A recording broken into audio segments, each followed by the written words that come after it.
Good evening. Welcome to this January 8th, 2024 regular board meeting of the Akron Public Schools. Hope everyone is having a great evening so far. Roll call, please, Dr. Thompson. Mr. Alexander. Present. Ms. Autry. Present. Ms. Hall. Present. Ms. Jackson. Present. Dr. Molnar. Present. Mr. Perry. I'm here.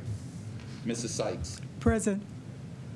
8 present, 0 absent, or 7 present, 0 absent. Please stand for the pledge if you're able. Ms. Hall, would you mind doing the honors?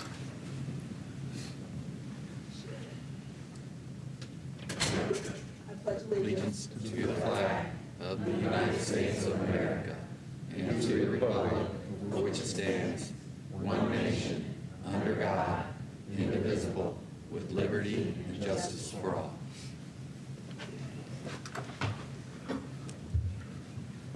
Next item is election of the president. Is there a nomination for president of the board? I would nominate Diana Autry. Are there any other nominations? I nominate Joe Perry.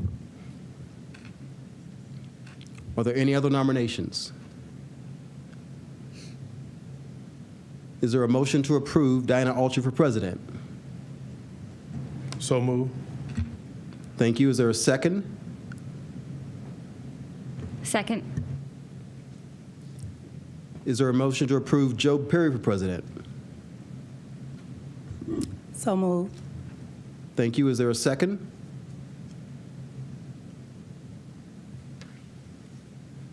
Is there a second?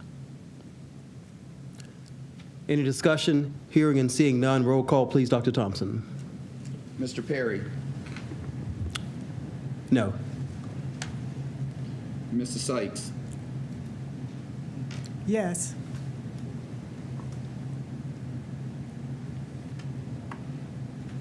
Dr. Molnar.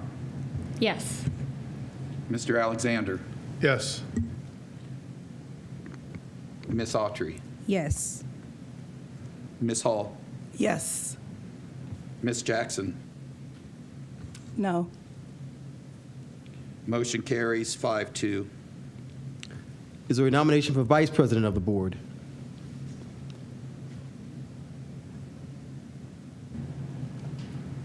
I nominate Ms. Jackson. Are there any other nominations?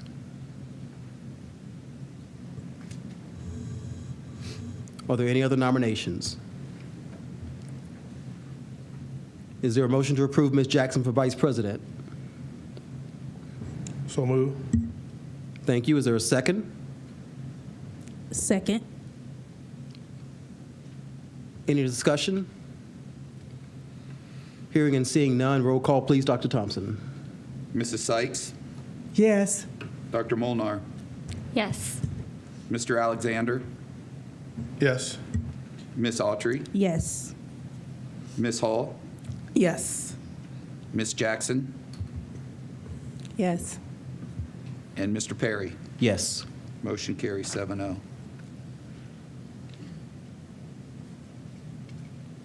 Oath of office next. Sure, yep. And so since we have essentially taken the vote through roll call, congratulations to Ms. Autry and congratulations to Ms. Jackson. And we'll start with the oath of office of the vice president. So you got to come up here, do 15 jumping jacks. No. We'll step up over here. How's that? So they can hear us. So this is for the one-year term for the oath of office of Vice President of the Board in 2024. So raise your right hand. Do you solemnly swear that you will support the Constitution of the United States and the Constitution of the State of Ohio, and that you will perform faithfully the duties as Vice President of the Akron Board of Education to the best of your ability and in accordance with the rules and regulations of the Board of Education and laws now in effect and hereinafter to be enacted during your continuance in said office and until a successor is elected or qualified? I do. Congratulations. Now, you don't get to leave quite yet. You have to sign your life away right here, firstborn. Oops, sorry. This one. That one. I'll fix it. Okay, thank you. And now we have well, actually, we'll have to get you a new form because they both say Vice President. They both say Vice President. Is there a second one over there? Yep, there is. Yep. Oh, good. 2 copies of it. I see, yep. I was going to say, there's no way that Ruth Ryman would possibly make a mistake. That was not possible. Congratulations, and raise your right hand. This is for President, oath of office for 2024, a 1-year term. Do you solemnly swear that you will support the Constitution of the United States and the Constitution of the State of Ohio, and that you will perform faithfully the duties of President of the Akron Board of Education to the best of your ability and in accordance with the rules and regulations of the Board of Education and laws now in effect and hereinafter to be enacted during your continuance in said office and until your successor is elected and qualified? I do. Congratulations. Thank you. And I have 2 for you to sign as well. Thank you. All righty. Nice work. Thank you. Congratulations, Ms. Autry. Congratulations, Ms. Jackson. And now I will ceremoniously pass the gavel to our new president, Diana Autry.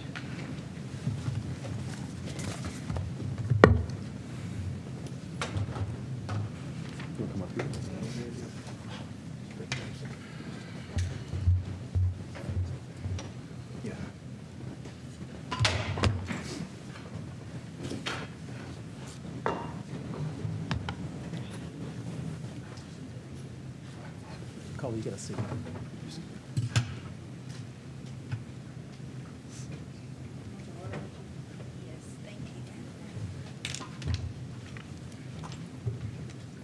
want to get a photo of it? Move my stuff out of the way. Make a better photo. Is that good? Just do what you're going to do, and I'll just be Thank you. Thank you.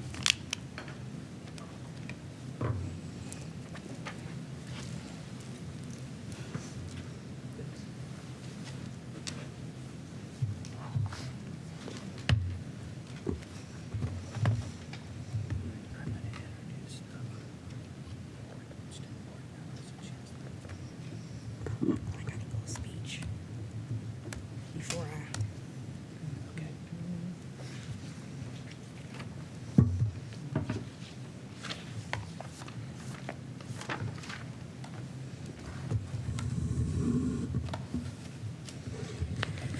Okay.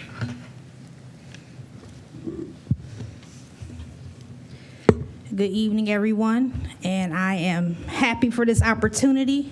I'm going to take a little bit of liberty and speak probably longer than I ever will, and I'd like to share a few words.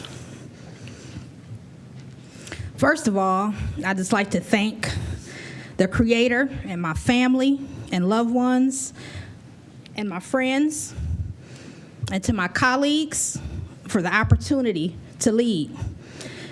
Vice President Jackson, Superintendent Robinson, I look forward to our work together. To previous boards and board leadership, and specifically past presidents I served under, Patrick Bravo, Drs. Akbar and Dr. Hall, I thank you for your service and courage as I've been listening and learning for quite some time. I have certainly gained a newfound respect and appreciation over the last 4 years on this board.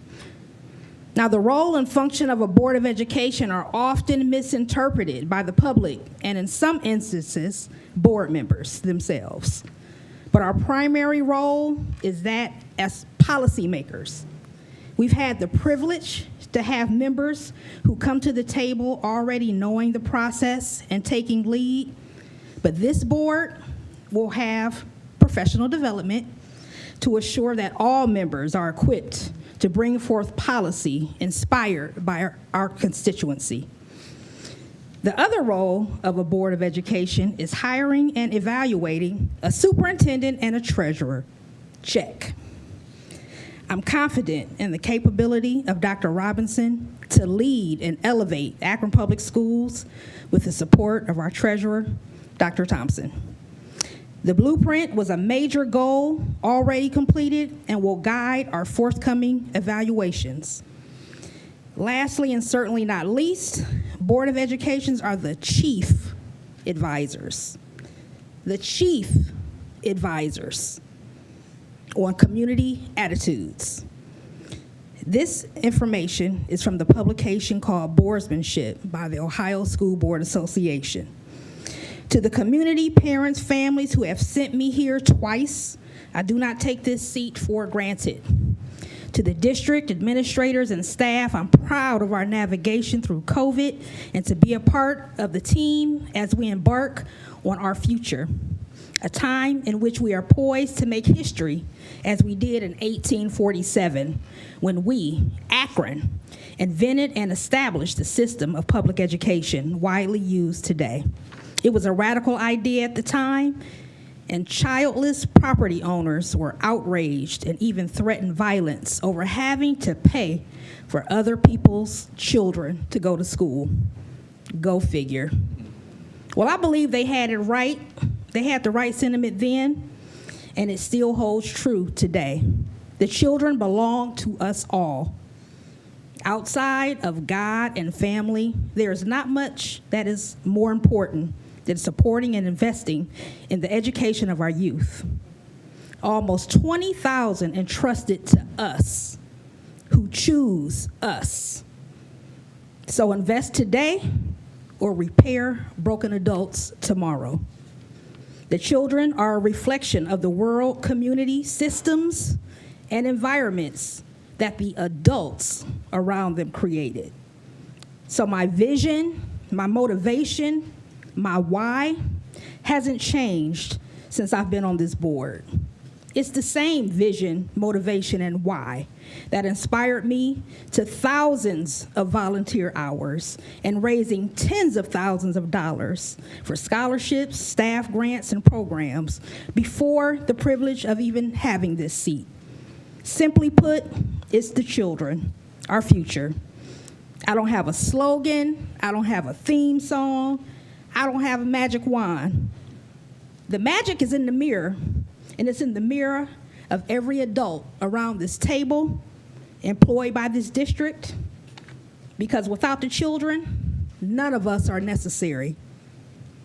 The superintendent with his team has already set the theme, and it's unity. So let's reset and recommit to our children. The superintendent and team produced an excellent guide for our work with the blueprint for success. Our strategic plan formulated in collaboration with every level of stakeholder. But if you were not engaged, don't fret, as this is a fluid living document that will be regularly reviewed and updated as needed. It includes the 4 cornerstones of culture and safety and belonging, academic achievement, parent, family, community engagement, and operational excellence with equity threaded throughout each.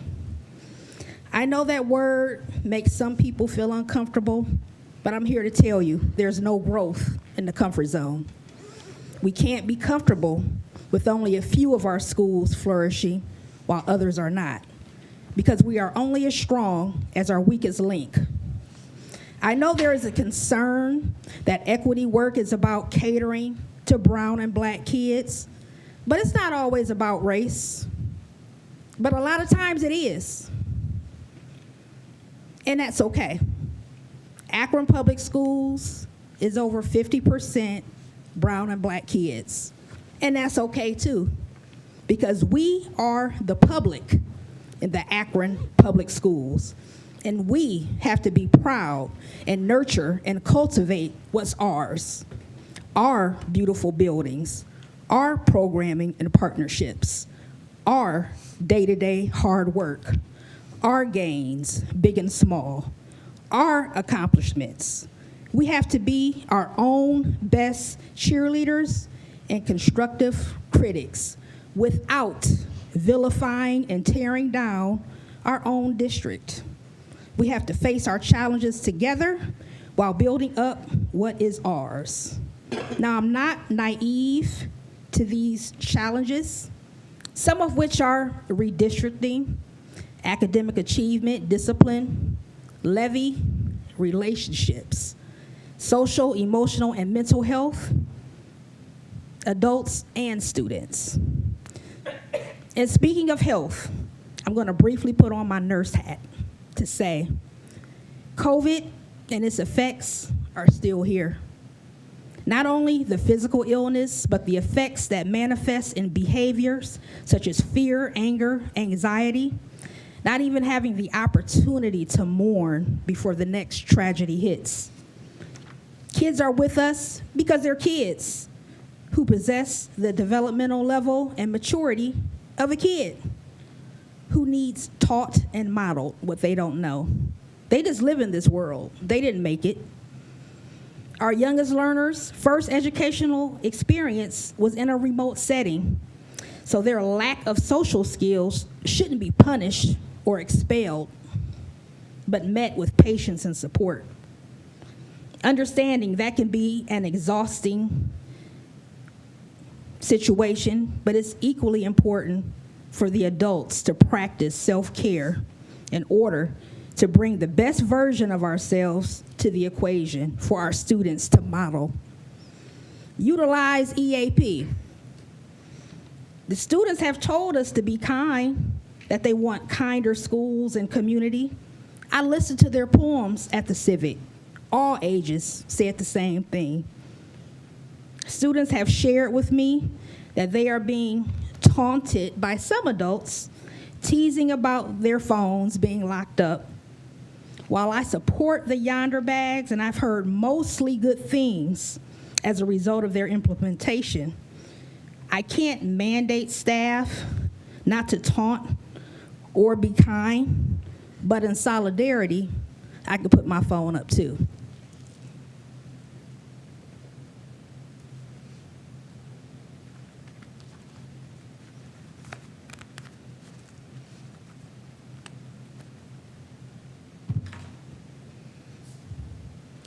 I look forward to more student voice. We have to not only listen, but sometimes consider or even implement their ideas. Otherwise, what's the point of them sharing? Superintendent Robinson and Mrs. Whitfield, not only is student voice welcome here at this meeting, moving forward, it's welcome at our committee meetings, which will allow board members the opportunity to additionally listen and build relationships with our scholars. They're the ones who experience our district on a day-to-day basis.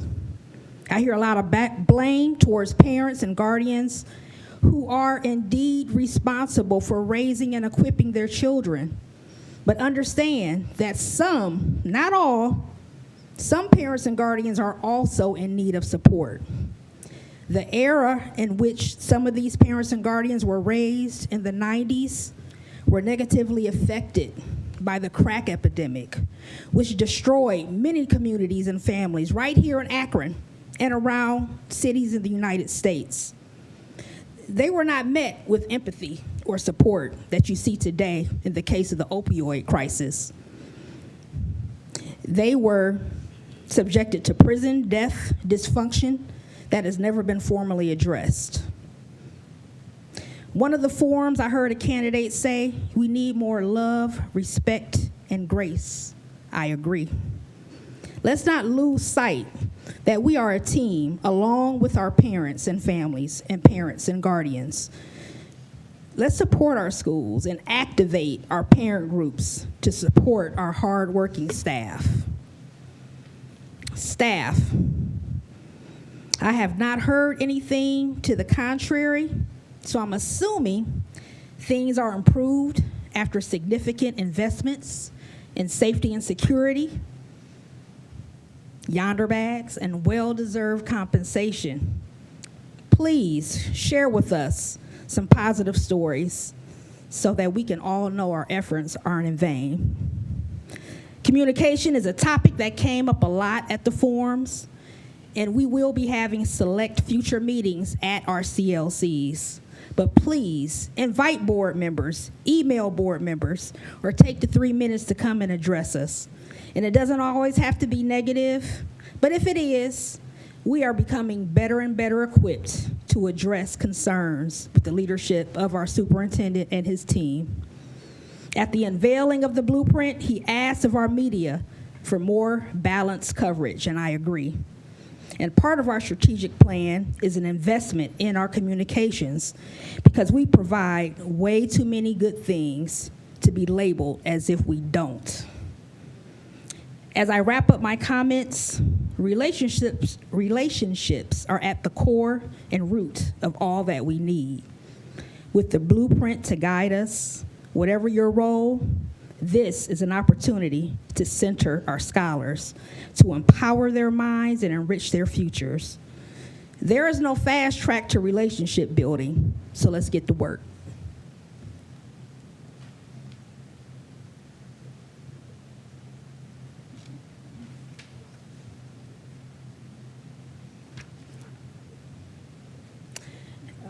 And so we will get started on our agenda.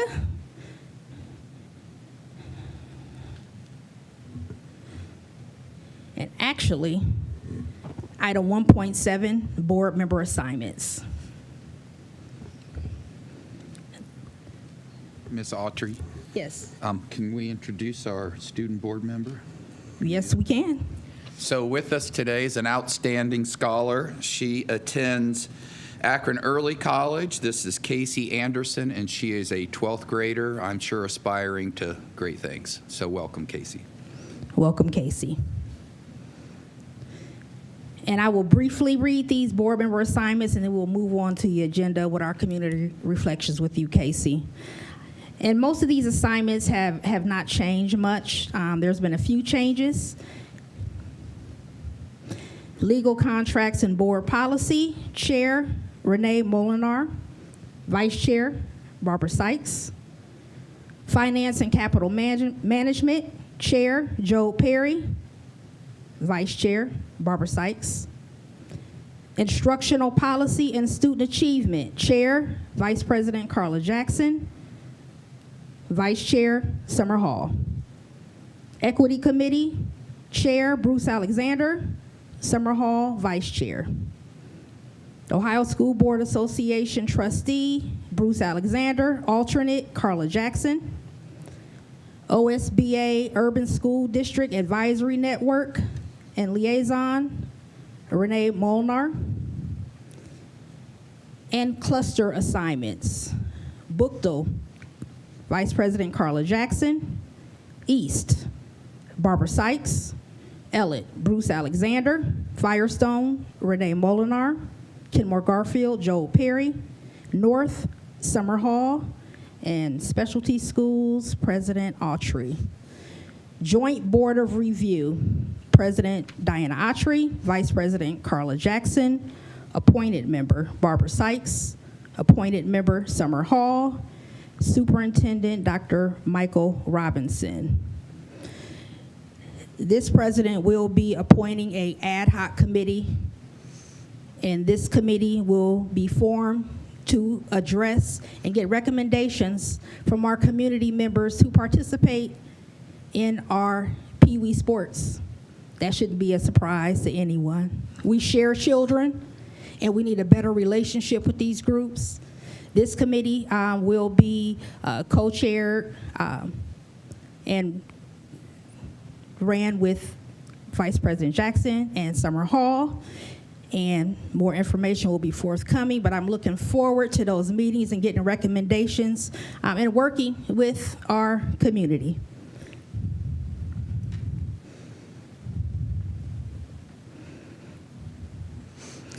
Madam Next. President, Yes. it's just my habit that I stand up if you don't mind. In relationship to the appointment of Joint Board of Review, I will, in line with the bylaws, decline that appointment. I'm not familiar with that, and maybe at a later date I can accept the appointment, but at this time I would have to decline. Thank you. And so we will move on to item 1.8, establishment of the board meeting dates for 2024. I will entertain a motion to accept the meeting dates for 2024. I move to accept those dates as outlined on our calendar. Second. It's been moved by Mr. Perry, seconded by Mr. Alexander. Are there any discussions? Madam President. Yes, ma'am. Madam President, member of the committee, I think that it is important that we do have meetings outside in the community, and I'm wondering if you have any idea which meetings, which date, and the locations, or are you leaving this up to the administration? So the co-chairs, the vice chair and the chair can work together with the administrative person to establish the dates that are most convenient. I think instructional policy is actually already on the calendar.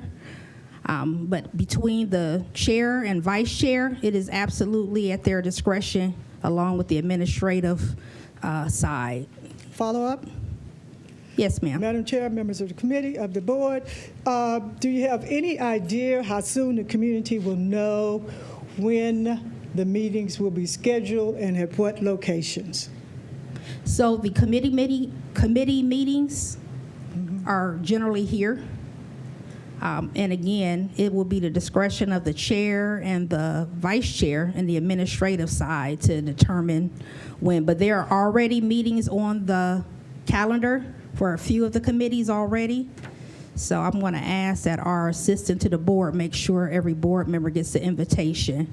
And so if the chairs of each committee could reach out to the vice chair to coordinate a date. They generally meet once a month. Madam Chair, members of the board, I'm trying to figure out if you have any idea when the meetings will take place in the community. I'm not sure. You mean the board meetings? Yes, the board meetings, Madam Chair. Yes. I'll be working with the superintendent to schedule those meetings, how often, which ones will be where.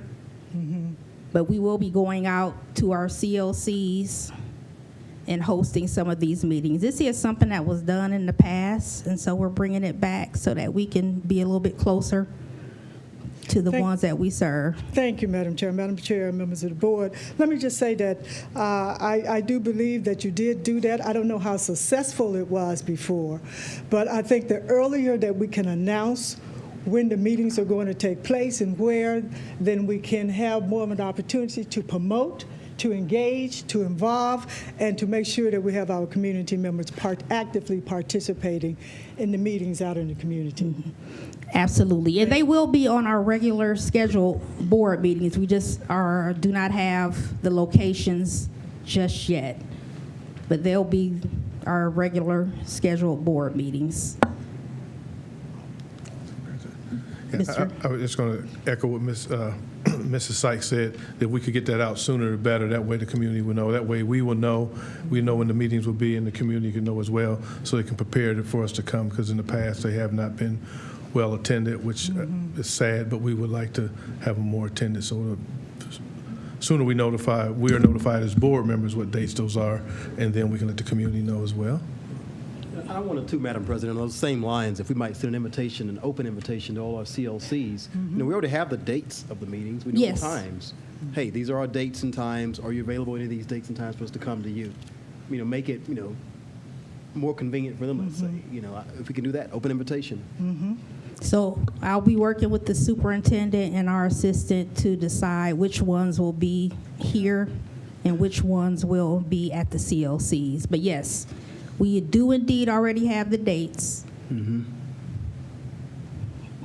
Any other questions or comments?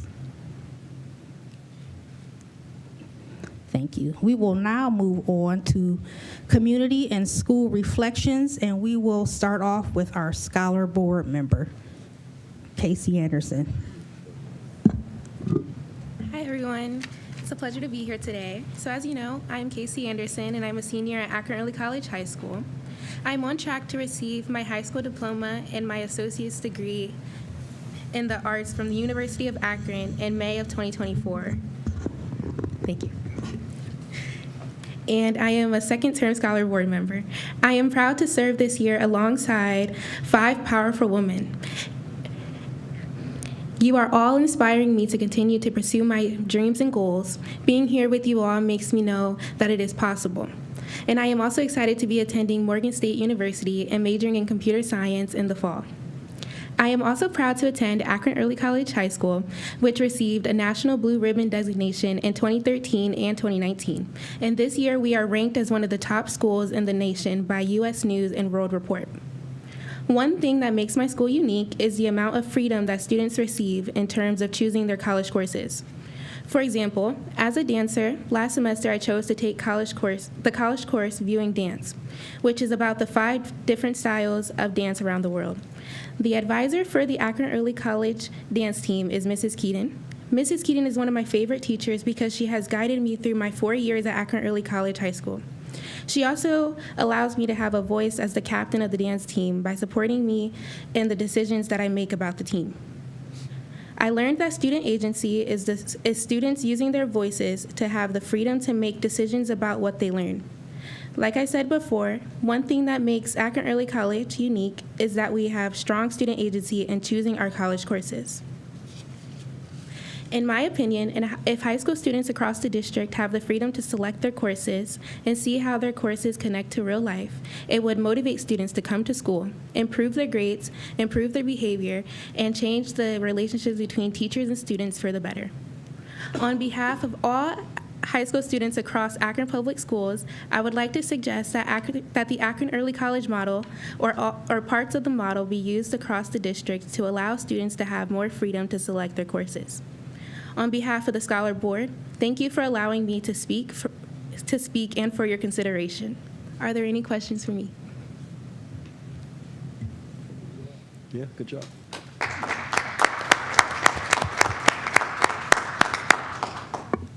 Thank you very much, Casey.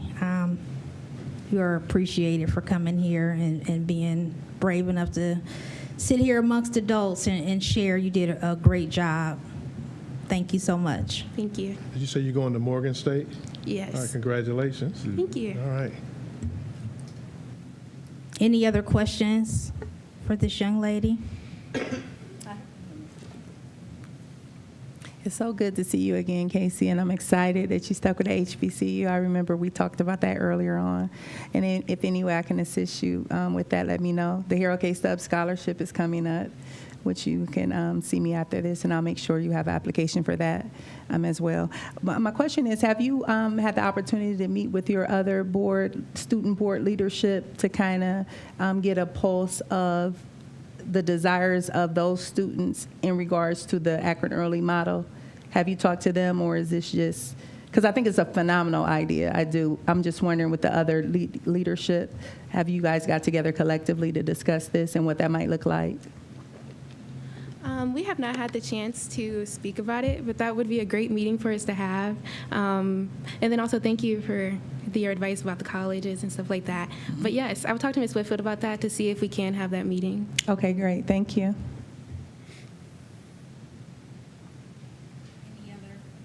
Any other questions for Ms. Anderson? Sure. I just want to say congratulations in advance. Keep your dreams. Shoot for the stars, and always believe in yourself. Good luck to you. Yes, thank you so much. Thanks again, Casey. Are there any other community or school reflections? Mrs. Sykes? Thank you, Madam President. Madam President and members of the committee, I am reminded of the last few months of going around the community and talking about the board and talking about the community and what the community expects from the board. And one of the main words that stood out all of the time was transparency. I think that we have an awesome opportunity with transparency to make sure that we are sending the board's business through committees. In committees, we have an opportunity to, first of all, notify the community, notify the media, We have the chairs of the committee. It's an informal setting whereby the committees, the community, and the board members, which I would like to hear your opinions on a regular basis, and get your reaction on what you think should happen on the items that we are faced with. Quite often, as we listen to this board meeting, we just don't have the time. The community don't exactly know what we're doing or why we're doing it, and the transparency is not there. Also, the Sunshine Law. This is a perfect opportunity to make sure that we are in line with the Sunshine Law when we discuss these issues, that the community, again, is aware of what we're doing because they are our boss. They are my boss, for sure.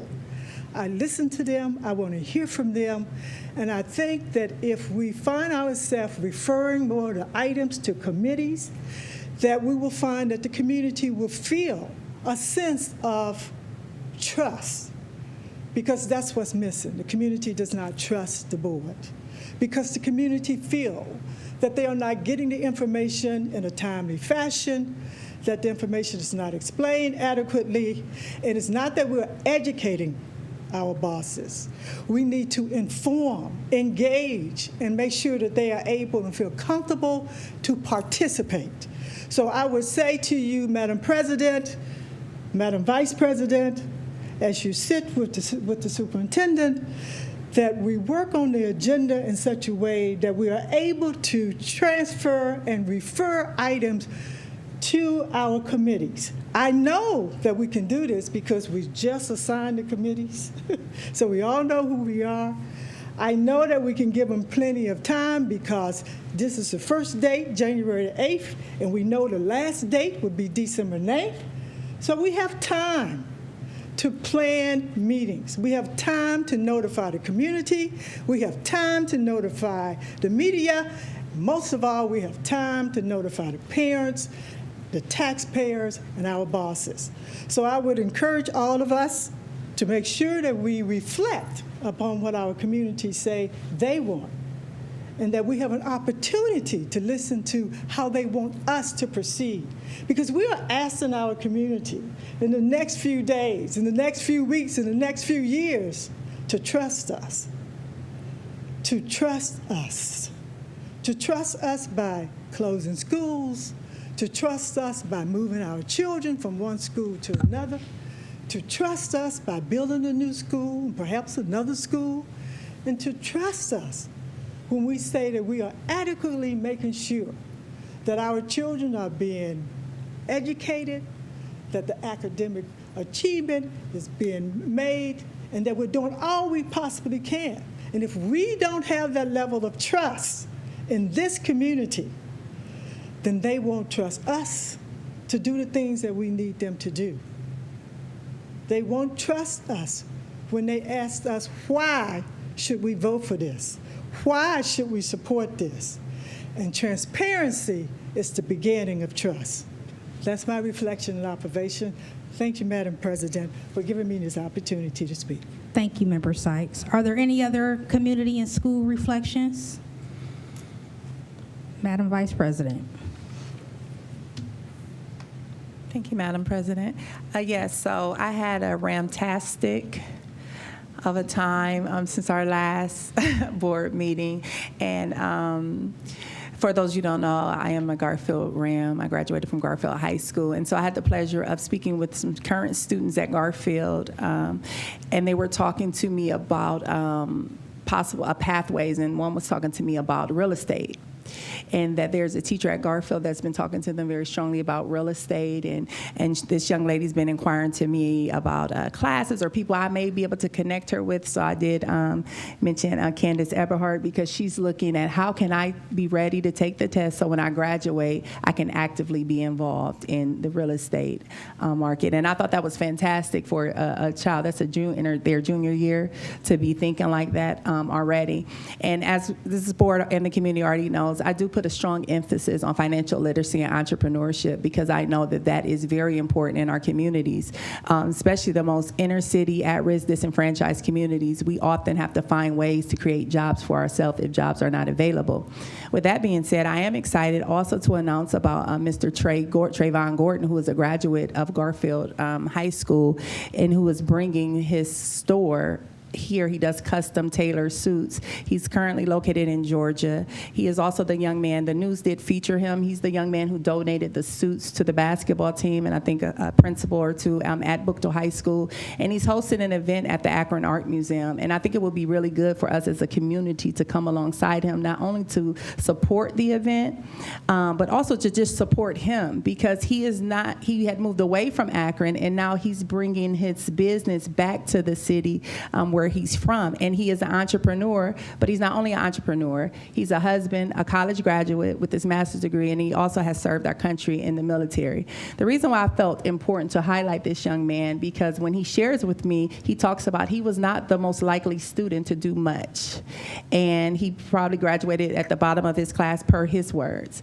But look at the fruit that has come from this young man. And so we have to put as much value in, as Booker T would say, as tilling the soil as we would in someone writing a sonnet, but be very intentional with how we serve all of our students and how we highlight all of our programming and making sure all of our students are being connected with that. So I wanted to just, give a shout out to Mr. Gordon and also the young student at Garfield. Her name was Tanaya Hamilton. And just shout out to the teacher at Garfield. I'm sorry her name leaves me now, but that's having these conversations with her student and exposing them to other things. And also for Trayvon Gordon of bringing his talents back and being philanthropic because he donated thousands of dollars worth of suits. And so those who are listening in the community, I just want to definitely say this is something we need to support. If we want our young people to come back to Akron, to give to Akron, then we have to support the initiatives of exactly what they're trying to do. And also lastly, as I've already stated to Ms. Casey, Judge Harold K. Stubbs, the scholarship banquet is coming up soon, and so applications should be out at the schools. Now, in my time of going to the schools, as many of you know, I try to make Wednesdays my day that I travel to all the schools. This year has been challenging because I'm serving as the math teacher as well as the administrator in my building. However, one of the things that many of the students shared with me, there's some type of disconnect of information when it comes to scholarships and monies for school and things that are available. And so this is why I announce things like this over the mic so that the community can spread the word and so that people could email about scholarships. Because I know Ms. Green, Renee Green, does put much effort in making sure scholarships are dropped off to the schools. But what we found out is that they're in the counselor's office and kids are not necessarily recruited to fill out said applications for various scholarships. So if you're listening to this, please, you can check with your counselor, email me on my APS email as far as the Harold K. Stubbs scholarship and additional information, because I'm also getting with some other people as far as monies that may be available for current juniors and graduating seniors. And that concludes my reflections, Madam President. Thank you, Madam Vice President. Are there any other community and school reflections? Dr. Molinar? Yes, thank you, Madam President.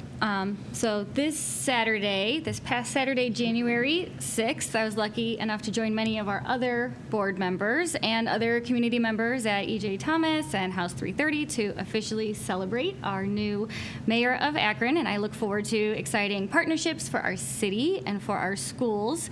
And I know many of our board members are excited to make progress on the process for CLCs, and I attended another event on Saturday also, and that was the Karen New Year celebration. And for the past few years, the celebration was at North High School, but because of difficulty reserving the CLC, this event was moved to the auditorium at the main library downtown, and it was such a beautiful and festive event. It was absolutely packed, standing room only. We probably could have used the extra space at North because there were so many people celebrating the new year. And There were dozens of APS scholars and alumni as event organizers, performers, singers, dancers, and our APS's own Dr. Loy Dongwan as a special guest speaker. And I actually really want to highlight this part of the event because it was very powerful for me to hear a Vietnamese speaker for the Karen New Year celebration. I remember the old melting pot mentality that pushed assimilation, the goal of everyone blending together and finding and embracing sameness. But her presentation at the Karen celebration was not about sameness. She used her story as an opportunity to translate. Literally, we had a translator, which I think is also on APS staff, also the Karen translator that was there. Her and her own Vietnamese community's extensive experiences across decades since first becoming Akronites, and translating those experiences to the Karen community members and community leaders about the value of maintaining your culture and your traditions at this celebration.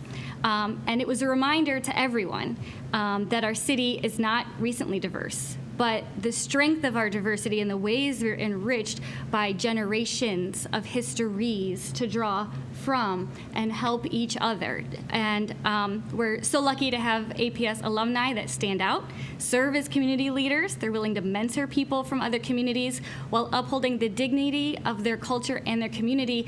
And that's dignity as a foundational value of our new district blueprint. So especially now during this New Year season, we've not all had our New Year yet, the season, the time to grow from the past, build to the future. I am looking forward to all the parts of our future ahead. New mayor, new city council, I think, is meeting today, new board leadership, and representing our diverse city and our diverse schools. Thank you, Dr. Molnar. Are there any other community and school reflections?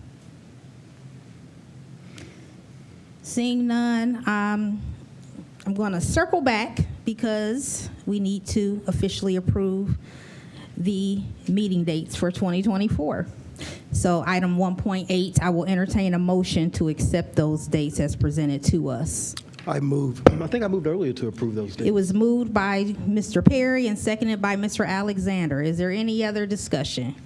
Yes, ma'am. Do we need to approve those with the contingencies of updated schedule being brought out as far as the locations, or is that not necessary? I don't think the locations have to be just the dates. on this, Okay, just no the problem. dates. Okay, Thank you.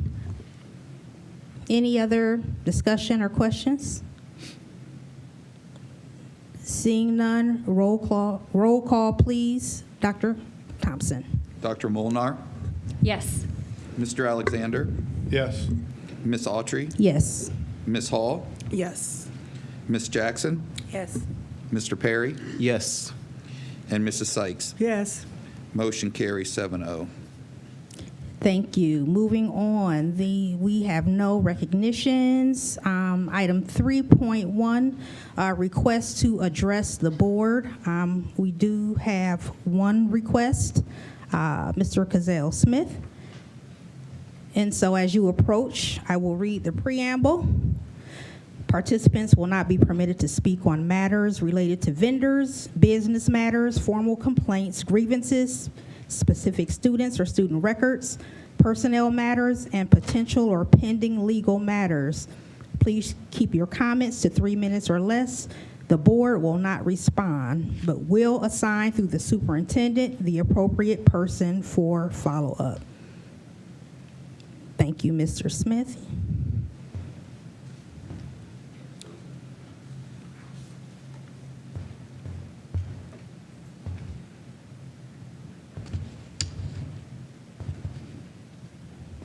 Cazale M. Smith Sr., 1191 Dover Avenue, A New Direction. The Honorable Helen Arnold, the epitome of leadership. Mrs. Arnold would call 867-4313 and ask Cazale Smith in a very demanding voice to pick her up for the Akron Branch NAACP meeting. The response was, yes, ma'am. To go pick up Mrs. Arnold, one had to go to North Akron to her house, climb 11 concrete steps, and help her down the steps. Mrs. Arnold had credentials to serve on the board. She had a PhD in life. During Mrs. Arnold's tenure, the Akron Board of Education always had an A+ rating from taxpayers. The 2022-2023 Akron Board of Education members, all with education degrees, failing ratings, taxpayers. One of the latest polls from John Q. and Jane Q. Public taxpayers shows that the 2022-2023 board members have earned a grade of F, one of, if not the lowest taxpayer approval ratings in the history of the elected Akron Board of Education members. It is paradoxical, all those degrees and ratings of F from taxpayers. A new direction, new respected leadership. Barbara Sykes, voters' choice. Robert Sykes, a prepared, respected leader with the skills and commitment to help make Akron schools stronger, won every precinct in every ward in Akron to be the top vote getter in the Akron Board of Education race. Summer Hall, this highly qualified young lady with the DNA of the education extraordinaire, the Honorable Helen Arnold, and community and civil rights activist, Mrs. Marion Hall, had only 2 fish and 5 loaves and fed the multitude with hope for a voice for parents, hope that our community learning centers will be more accessible, hope for the revitalization of vocational training. New wine, old wineskins. It is not good to put new wine in old wineskins. The grade of an F from taxpayers illustrate that the 2022-2023 board did not have the confidence of the electorate. Now, there is a phenomenal opportunity for the board to give respect from taxpayers. The 2 new board members illustrate a mandate from taxpayers that they want the incompetence of the 2022-2023 Akron Board of Education elected members to be a mere footnote in the great history of the Akron Plan that started a revolutionary approach to public education. New wine, new wineskins. Years ago, the NAACP had a slogan, elect we must, leadership we can trust. Now that has happened. New wine, new wineskins. With the new wine and new wineskins, the Akron Board of Education can have the greatest comeback since Lazarus. Request. The decision to rebuild Miller South in another neighborhood is more political than rational. Miller South can be rebuilt in the Shabani Hills neighborhood. Please make available in the next 7 days the school board's policy of taking viable schools from neighborhoods and moving them to another neighborhood. 2, the board's policy on school closures. 3, the board policy on school mergers. 4, the board policy on selling decommissioned buildings. Thank you. Thank you, Mr. Smith. We will now move on to section 4, approval of the previous meeting minutes. Is there a motion? I move to approve December 18th and January 4th meeting minutes. Or are we doing them separately? Do them together. It's been moved by Mr. Perry. Is there a second? Second. It's been moved and seconded by Mr. Alexander. Is there any discussion? Seeing none, roll call, please. Dr. Thompson. Mr. Alexander, Yes. Miss Autry, Yes. Miss Hall, Yes. Miss Jackson, Yes. Mr. Perry, Yes. Mrs. Sykes, Yes. Dr. Molnar. Yes. Motion carries 7-0. Thank you. Next is our personnel recommendations. Dr. Robinson. Thank you, President Autry. I wish to recommend the approval of the personnel recommendations presented in categories 5 through 16. Is there a motion? So move. It's been moved by Mr. Alexander. Is there a second? Second. It's been seconded by Vice President Jackson. Is there any discussion? Seeing none, roll call, please. Dr. Thompson. Miss Autry, Yes. Miss Hall, Yes. Miss Jackson, Yes. Mr. Perry, Yes. Mrs. Sykes, Yes. Dr. Molnar, Yes. Mr. Alexander. Yes. Motion carries 7-0.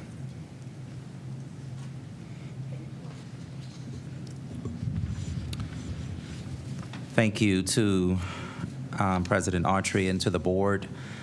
I would like to introduce and pleased to announce that Mr. Mike Defabo will be joining the Akron Public Schools APS department, working with human capital and serving as the labor relations director. Mr. Defabo brings a wealth of knowledge related to government, labor law, and public employer labor relations to our school district. He began his legal career with the City of Akron Law Department in 2000 as an assistant prosecutor in the criminal division, where he prosecuted criminal cases on behalf of the City of Akron and the State of Ohio. In 2002, Mr. Defabo joined the Civil Division as an Assistant Director of Law. His practice focused on representing the City of Akron in complex civil litigation involving constitutional claims, EMS medical claims, personal injury, and employment discrimination claims in both state and federal courts. During his career with the City of Akron, Mr. Defabo conducted several jury trials and has handled appeals before the U.S. Sixth Circuit Court of Appeals, the Ninth District Court of Appeals, and the Supreme Court of Ohio. During his extensive tenure with the city, he provided day-to-day legal advice to city departments on a wide variety of labor and employment matters, including labor contracts, interpretations, union grievances, employee discipline, city policy, leave of absence management, employment laws, and served as counsel for the Human Resources Commission. In his most recent role with the city, Mr. Defabo serves as senior counsel for labor, employment, and litigation, where he oversees all of the city's active litigation and labor and employment matters. As senior counsel, he also participates in managing the internal operations of the city's law department.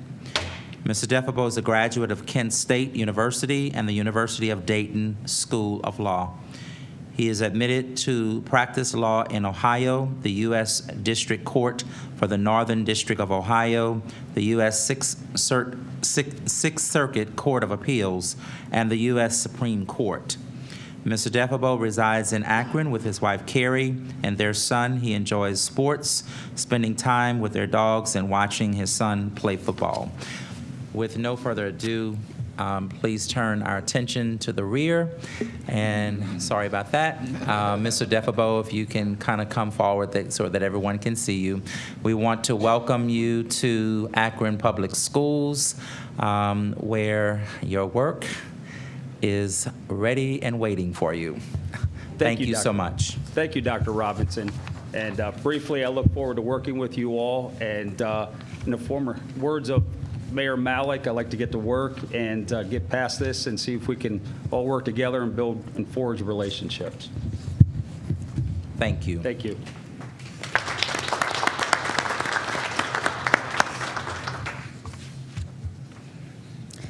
Thank you. Moving on in our agenda, next we have approval of resolutions and motions in our consent agenda. Dr. Robinson.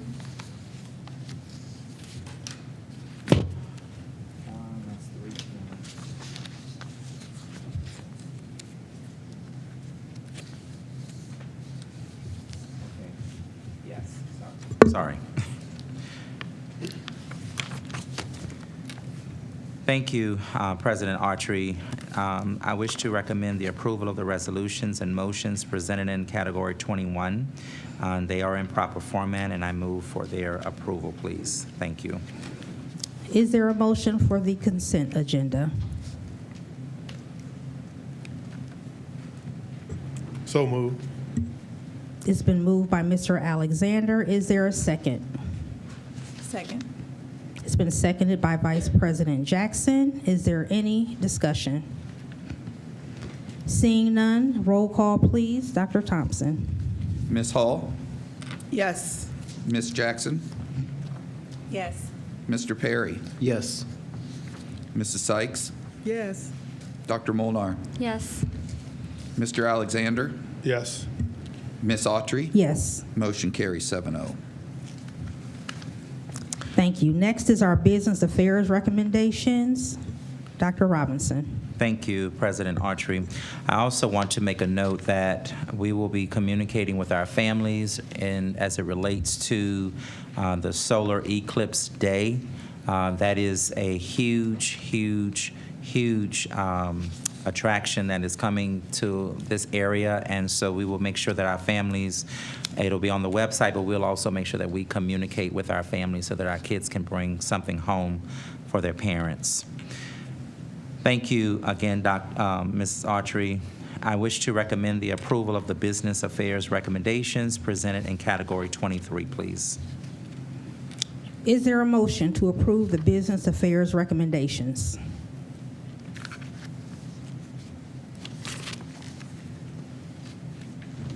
So moved. It's been moved by Mr. Alexander. Is there a second? Second.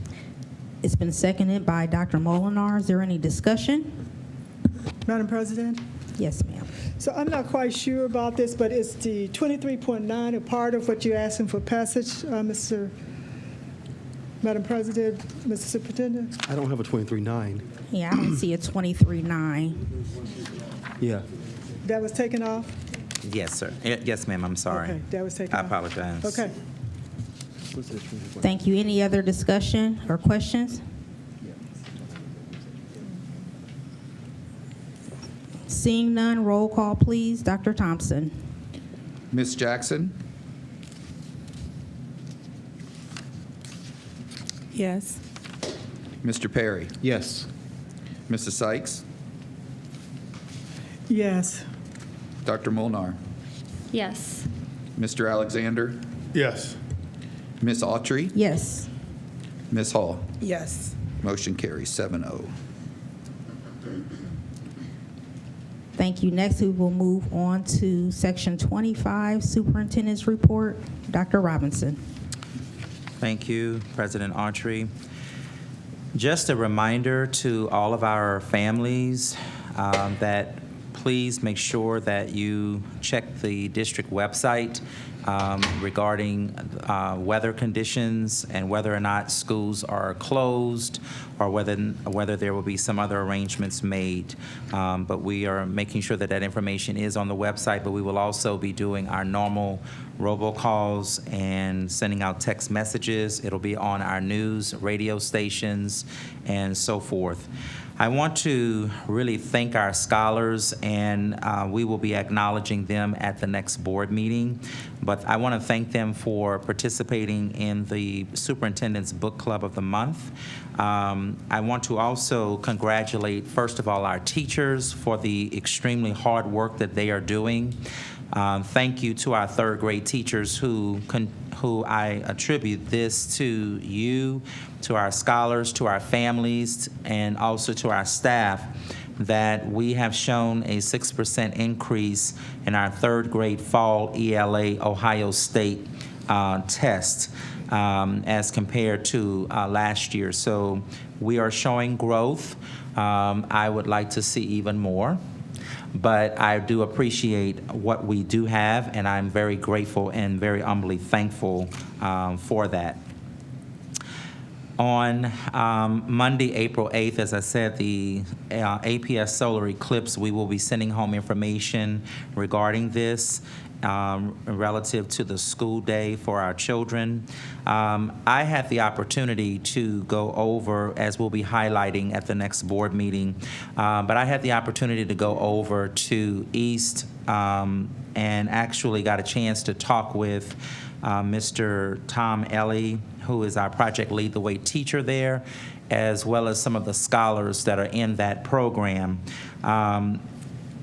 I just can't say enough, and so what I'm going to be doing is highlighting our schools, and we're working for improvement around in the area of communications because we need to do even more work to really let people know, the public know, the great things that are happening in our public schools, that they do not need to drive further away, but come closer to us.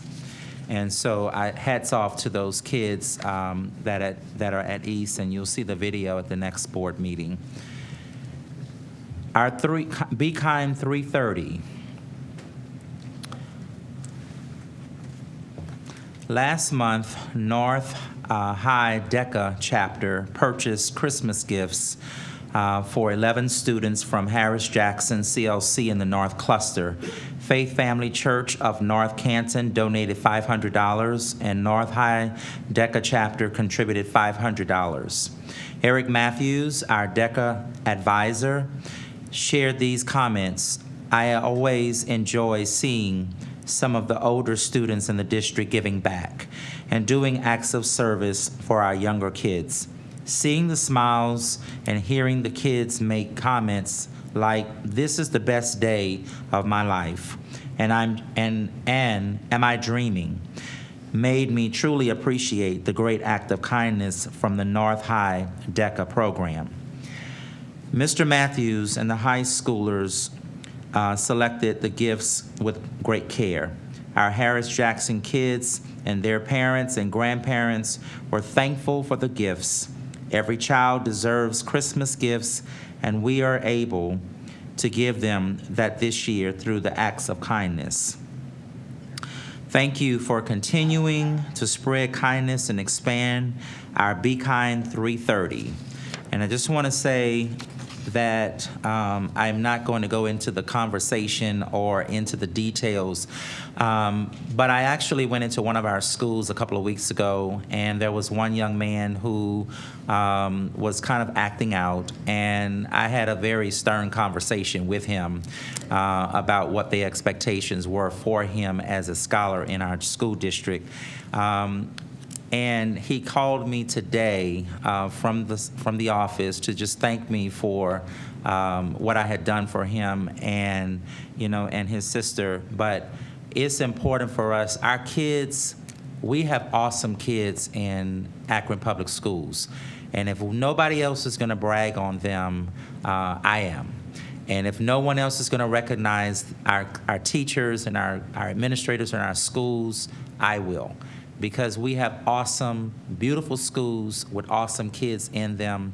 Our kids just want a fair chance. And so I am grateful, humbly grateful to be serving in this capacity where I'm able to make some of those opportunities come true for our scholars. And so thank you so much.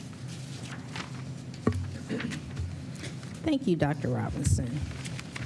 Next is President's Report. Are there any questions or comments for Dr. Robinson? Seeing none, President's Report, I just wanted to share that we do have some upcoming professional development opportunities. I believe it's on the 18th and the 23rd. It should be on everybody's calendar.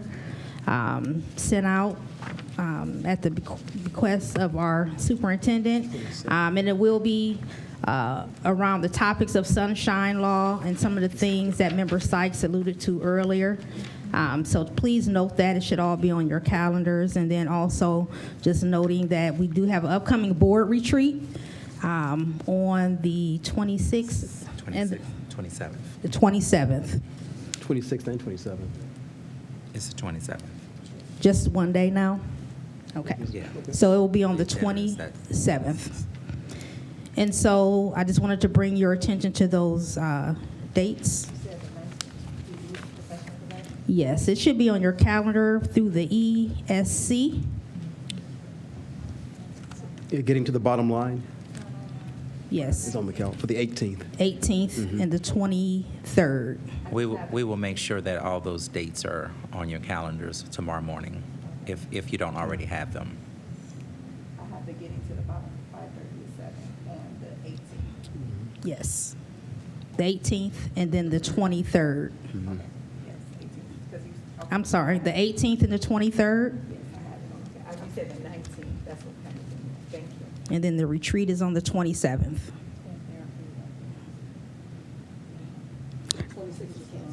Yes. And if there are any particular items that you would like to see us address at the retreat, please email me or contact me so that we can make sure we do our best to include that.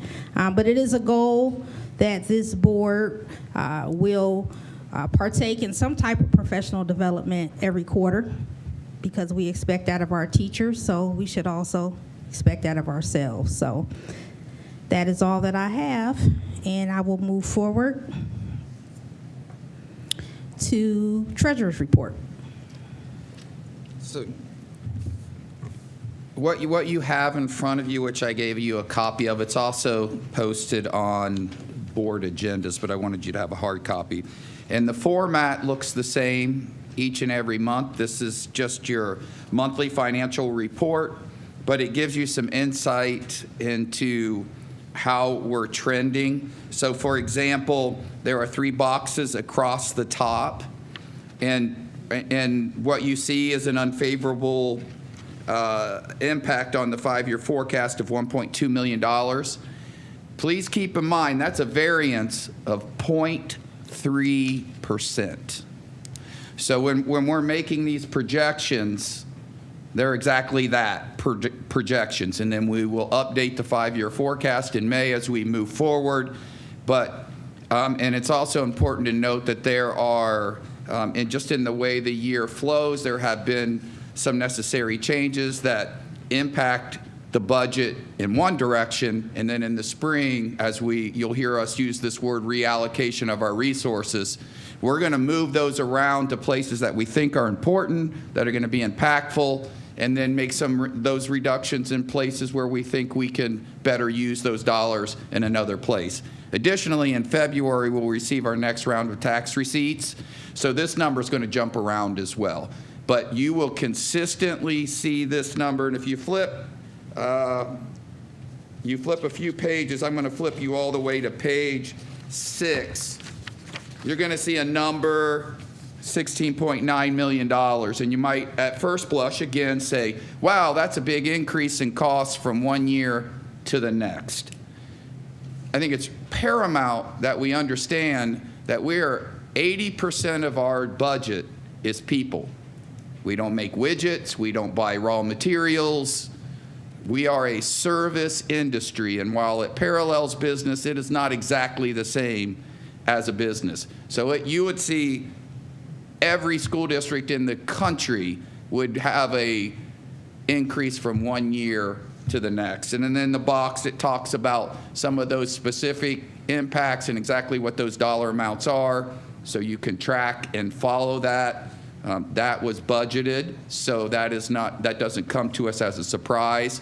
But the variance of 0.3%, I feel good about and feel like we'll end up where we need to be by the end of the year. You'll also get one of these each month. And then the very last page, we just don't let our money sit in the bank. We invest it. And you can see here, you can go through these investments. We bank reconcile every month, so we know what we're earning.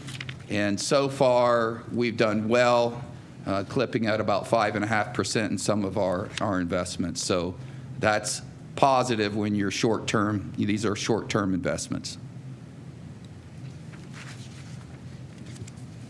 Thank you, Dr. Thompson. Are there any questions for Dr. Thompson?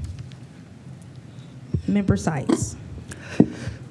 Thank you, Madam President. Dr. Thompson, the $16 million that you made reference to, it is a big number. Sure. Yeah, it is. It is a big number, and so we don't want to make light of that. Mm-hmm. So with this big number, does this reflect, we've had a decline in population of our students, so does this reflect an increase in staff, since 80% of this budget represents the staff? Well, I mean, normally if you got a decrease in population of your students, then you're going to have a decrease in staff. So this is reflecting an increase in staff. Yeah.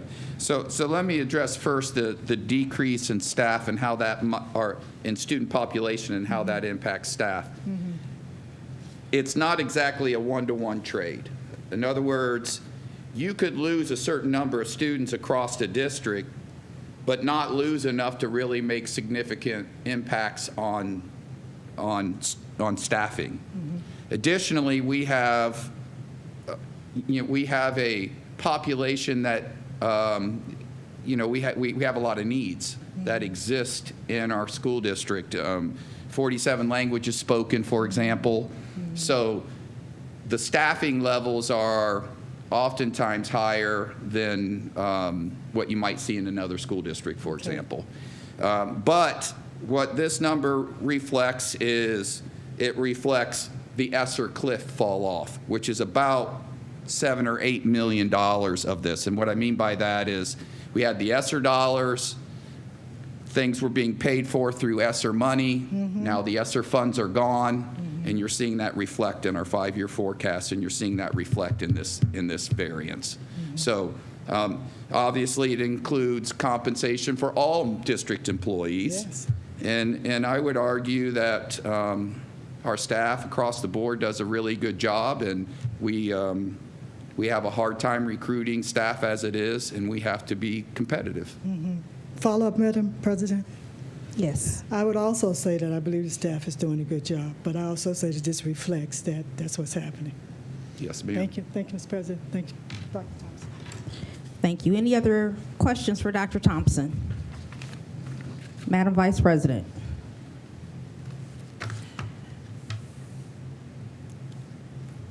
Just for clarity, because when you talk about, because we discussed this before, the ESSER fall off, because the ESSER funds, it was no secret, it was like talks at length that this money was not forever money. Right. And I remember President Hall addressed this. I know that teachers, this was addressed multiple times as we were here. So this really can't catch us by surprise. And I say this to say that we know that certain things were put into place for ESSER with the understanding that those things may not continue if other sources were not found to sustain them. Because I think the biggest conversation was the sustainability, right? So, and the reason why I'm saying all this, Dr. Thompson, because sometimes, as I said before, things have to become lean. And so when we see a decrease, if the students, which we're in the business, that's our main business. Sure. Not widgets, but educating students, right? And so if it's less students, we know in some cases classrooms become combined, right? So now you have where you needed 2 teachers, you may need 1 teacher and things of that nature. It was tutoring, if it was certain tutoring that was taking place, after school programs. My question is, where is the $7 million ESSER that's lost is fund? What are we holding up that was from ESSER? And then what are we, when I said about forecasting, what are we looking at to sustain these, or how are we getting rid of these programs that we don't see as, the effectiveness of it, or it was effective for the short, quick interventions that were needed, and now we're looking at some things, because we can't keep just spending the money and say it's because ESSER is no longer here, and so now I want a more concrete answer. Yeah, so the $7 million is staff that was hired through ESSER dollars, which you are right, it was simple to see that that money was going to end, and it would create a problem. Dr. Robinson is leading the administration. I think we meet tomorrow, do we not? I think it's our meeting tomorrow, where we're having a second budgetary meeting. And we're going through the process of almost exactly what you just said, trying to figure out what are our priorities. We can't maintain the same staffing level. I think we understand that. And we've talked about a 4% reduction to solidify our 5-year forecast, which is $15 million. So we've talked about that. We know that that's a target. I think you'll see some new programming come in, but we're already trying to figure out, well, if we're going to bring in this new programming, where are we going to take those dollars from so that we can bring those numbers down? It's not going to be an easy process. It's a difficult process, of course, because any position that was created because people believed it would make a difference in student outcomes, or else we wouldn't have created them. But you're also right when you say rubber meets the road sometimes, and we have to make tough decisions. So what we have to do is look at that ROI, what programs worked, what programs didn't, and we're also going to look operationally too. It's not just about people, because there are other expenditures that we can take a look at and make sure we're not duplicating software programs, for example. Some of those things that can be duplicitous and, not be the best use of our dollars. So that process is happening. You'll see that information come. I know Dr. Robinson has a goal of getting that to you fairly soon. And getting that out to our staff, out of respect for our staff who may be impacted by some of these reductions in force. But we have to right-size our district. You're seeing that in redistricting, in closure of some buildings, and you'll also see that in some staffing reductions. The last time when we were presented with information at the meeting, I remember I had posed a question about the internal audit as far as financially, which you're referencing about softwares, curriculum. Right. And where are we at with that? Have we started that initiative? And where are we at as far as teachers? Because I know I may mention what are teachers saying about certain things that are being purchased, what works, what does not, that may come, where some of these funds may come from general funds. So have we begun done that? Do we have a company? Yes, we're starting to look at that now. Actually, we started before the holiday, November, in between Christmas, Thanksgiving and Christmas.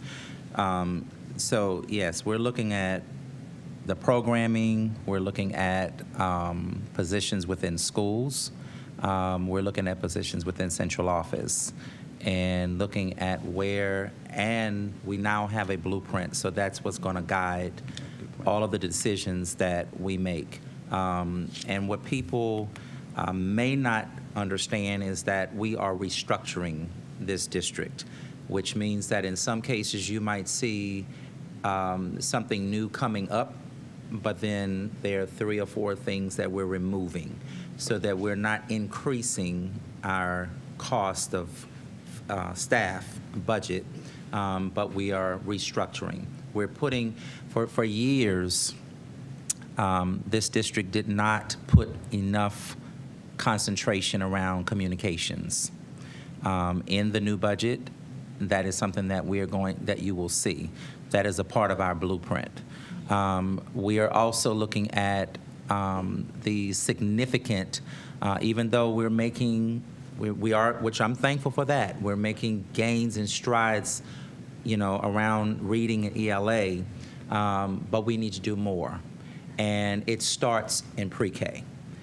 And so we cannot expect for kids to enter kindergarten if they're already behind when they get to pre-K, and expect them to start school and really be able to be at or above grade level by the time that they leave kindergarten, with having the lack of exposure and not having had those opportunities to help them to get where they need to be. We had this conversation again today. I spoke with the pre-K department today.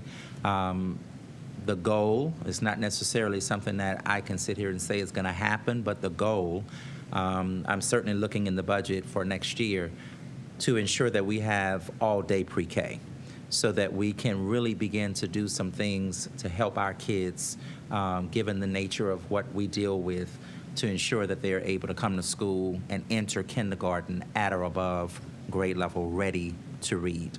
We want them leaving second grade being able to read at or above grade level. So as we look at positions, we have majored in the minors and we've minored in the majors for years. And so it is time now for us to really look at how we structure this district so that we're able to be effective and efficient in our operations. And so that is going to require some newness, but it's also going to require us restructuring and removing positions that we may have had for years. But if it's not effective, if it's not a part of what our blueprint says that we're doing, then you're going to see those changes occur. We, also through we've been having meetings to really look at making sure that we're able to make those appropriate cuts and where those are going to be. But we have to be very mindful as a district in the decisions that we make. And so it is hopeful that this is going to look better, but it's going to take us some time. We didn't get here overnight, and we're not going to improve overnight, but I would like for it to happen at least in the day. Seriously.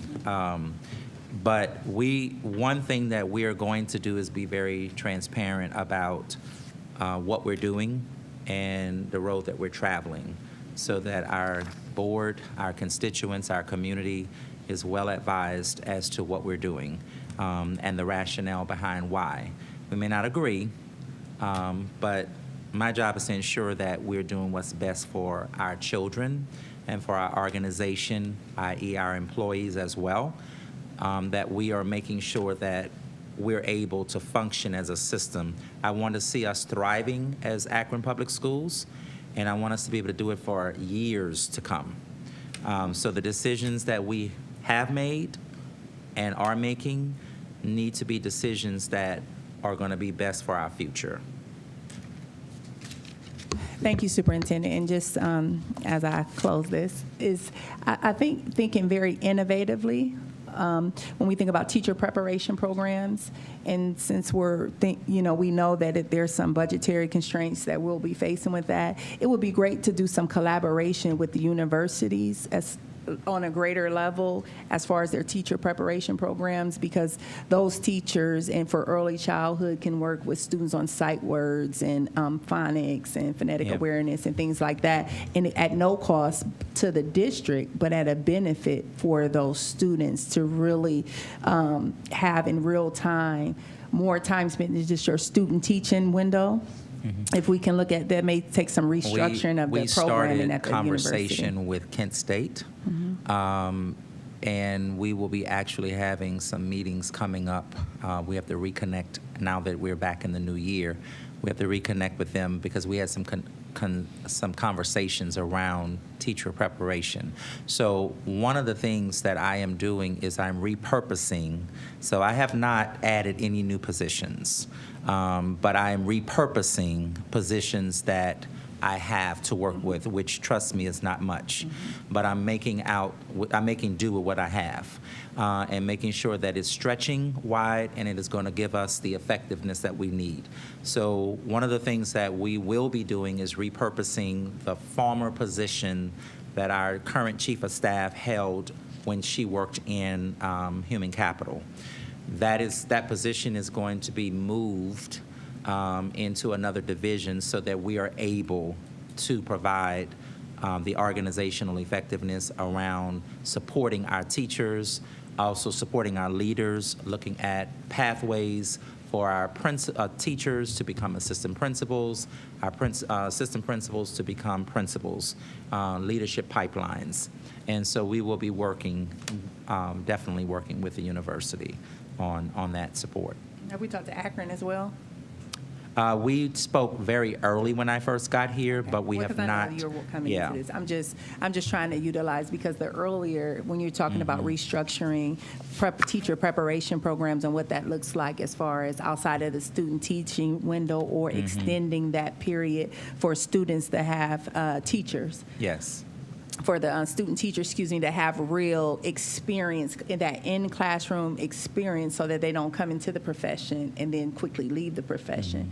But I think it would build up capacity with doing that, and also it will be double beneficial, just in an innovative way. So, when you got a little, you think of different ways to make it stretch, right? Yes. Thank you.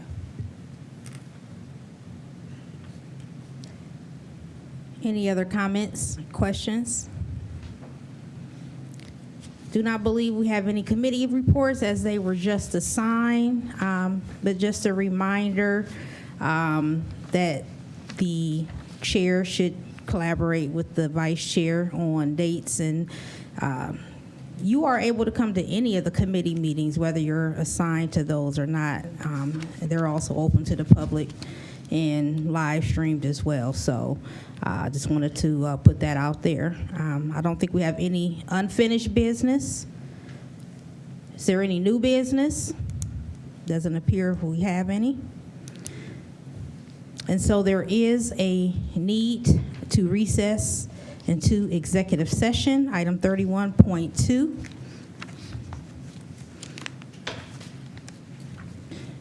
Pursuant to Ohio Revised Code 121.22G. Is there a motion? I so move. It's been Second. moved by Mr. Perry, seconded by Dr. Molnar. Is there any discussion? Madam President, on the executive session, I just would like to have an idea as to time. What do we say to the public as to, do you have any estimation of time of how long this should take? I guess as long as it takes, but I don't plan to have an extended meeting. We do have 2 topics, so I guess it depends on the discussion of the board after receiving the information presented to us. And those 2 topics, did we hear the areas that we're going to discuss in those 2 topics, Madam Chair? So There should be some language that we're going to use in those topics. yes, it's going to be around agenda items, and it's actually legal presentation, so that is protected information. There are some From our particular language that council. we need to hear. Why are we Ohio going into Revised Code executive session? 121.22G Nope, is the section. nope. No, I need, the public needs to know the language that we are using to go into executive session. There are 6 areas, so what are the areas? Yeah, discuss matters of pending legal matters to the board. So are they both legal matters?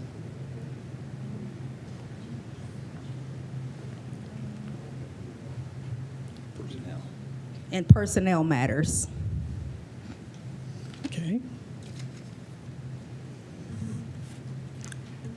Okay, well, I would say, Madam Chair, members of the board, I would say to the public that I would listen to the issues, and after 30 minutes, if I feel that it's going to take longer than that, then I will come back out and inform any of you that may be waiting. Thank you, Madam Chair. Is there any other discussion or questions? Seeing none. Dr. Thompson? Mr. Perry, Yes. Mrs. Sykes, Yes. Dr. Molnar, Yes. Mr. Alexander, Yes. Miss Autry, Yes. Dr. Hall. Oh, I'm sorry. It does say Dr. Hall. You are now a doctor, and I've married off Miss Autry before. So, Miss Hall Yes. and Miss Jackson. Yes. Motion carries 7-0. Thank you. Consider us in a recess into executive session at 7:04. We go.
Welcome back to the school board meeting.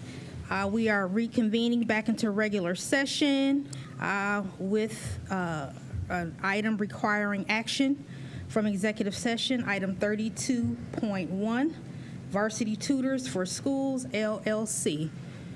We'll entertain a motion for this item. I move to approve. It's been moved by Mr. Perry. Is there a second? Second. It's been seconded by Member Sykes. Is there any discussion? Dr. Molnar. I rarely don't prepare something, but this is, I wasn't expecting to have a discussion right now, but I do feel that this questions, and I personally wish we had more time as a board. I know. Mrs. Sykes? Yes. Dr. Molnar? No. Mr. Alexander? Yes. Ms. Autry? Yes. Ms. Hall? Yes. Ms. Jackson? Yes. Mr. Perry? Yes. Motion carries 6-1. Thank you. And lastly, we will entertain a motion to adjourn at this time. So move. Moved by Mr. Alexander. Is there a second? Second. Seconded by Ms. Hall. Any discussion? Seeing none, roll call, please. Dr. Thompson. Dr. Molnar? Yes. Mr. Alexander? Yes. Ms. Autry? Yes. Ms. Hall? Yes. Ms. Jackson? Yes. Mr. Perry? Yes. Mrs. Sykes? Yes. Motion carries 8-0. We're adjourned at Thank you. We are adjourned at 7:44.